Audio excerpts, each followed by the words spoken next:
আমাৰ আমন্ত্ৰণ ৰক্ষা কৰি আমাৰ মাজত উপস্থিত হোৱা আপোনালোকৰ ধন্যবাদ জনাইছোঁ।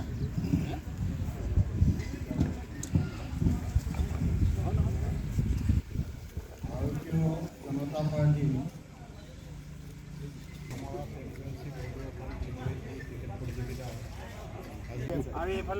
নহ'লে কোনোবা বাদ পৰি যাব নামটো দুইটা অভিলাষ মই নামবোৰ নকৰোঁ দেই।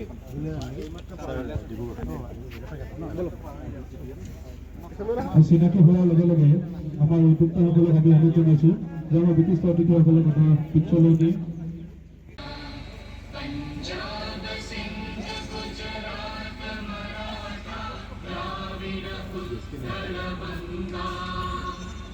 ये चले पहला गेंद लेके मनीष पटेल।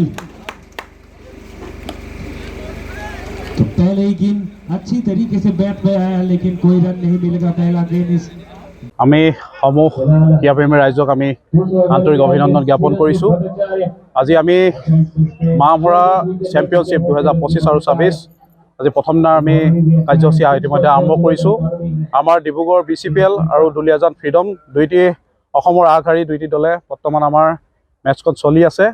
আৰু আমাৰ এই ক্ৰীড়া জগতখনত আমি ভাৰতীয় জনতা যুৱ মৰ্চা মাহমৰা মৰ্চাৰ তিনিওটি মণ্ডল হৈ আমি আৰু লগতে আমাৰ মৰাণ এটা আগশাৰী অনুষ্ঠান সমাজ প্ৰতিষ্ঠান আমাৰ এলপাইন বয়জ ক্লাবৰ সহযোগত আমি এই ক্ৰিকেট T20 টুৰ্ণামেণ্টখন আমি অনুষ্ঠিত কৰিছোঁ। অনুষ্ঠিত কৰাত আমাৰ এই অসমৰ বিভিন্ন অঞ্চলত উদ্যমী আমি যিসকল যুৱক আছে আমাৰ খেলুৱৈ আছে তেখেতলোকক যাতে আমি আগবঢ়াই এখন মঞ্চলৈ তৈয়াৰ কৰিব পাৰোঁ তাৰ মনোভাৱে আমি আগবাঢ়িছোঁ।